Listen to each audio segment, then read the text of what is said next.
స్వదేశంలో న్యూజిలాండ్తో టీ20 సిరీస్కు 17 మంది సభ్యులతో కూడిన తమ జట్టును పాకిస్తాన్ క్రికెట్ బోర్డు ప్రకటించింది. రిటైర్మెంట్ నిర్ణయాన్ని వెనక్కి తీసుకున్న పేసర్ మహమ్మద్ అమీర్, ఆల్రౌండర్ ఇమాద్ వసీంకు ఈ జట్టులో చోటు దక్కింది. వీళ్ళిద్దరితో పాటు యువ ఆటగాడు Usman Khan, uncapped middle order batter Mohammad Irfan Khan కూడా ఈ జట్టులో చోటు దక్కించుకున్నారు. అదేవిధంగా ఈ సిరీస్తో బాబర్ ఆజం మళ్లీ పాకిస్తాన్ టీ20 కెప్టెన్గా బాధ్యతలు చేపట్టనున్నాడు. మరోవైపు పాకిస్తాన్ సూపర్ లీగ్లో అద్భుతమైన ప్రదర్శన కనబర్చిన యువ ఓపెనర్ సైమ్ ఐబ్ను సైతం సెలెక్టర్లు ఎంపిక చేశారు. Straight to short third man. Mohammad Sami takes the catch. Bowled in. Great delivery.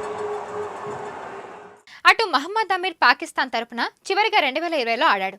ఆ తర్వాత బోర్డుతో విభేదాల కారణంగా అంతర్జాతీయ క్రికెట్కు అమీర్ రిటైర్మెంట్ ప్రకటించారు. అయితే ఇప్పుడు బోర్డు కొత్త చైర్మన్ మొహసిన్ నఖ్వీ సూచనల మేరకు అమీర్ తన రిటైర్మెంట్ నిర్ణయాన్ని వెనక్కి తీసుకున్నాడు. మరోవైపు ఇమాద్ వసీం కూడా గత ఏడాది అంతర్జాతీయ క్రికెట్కు వీడ్కోలు పలికాడు. కానీ పీసీబీ అధికారులతో చర్చలు జరిపి తన నిర్ణయాన్ని మార్చుకున్నాడు.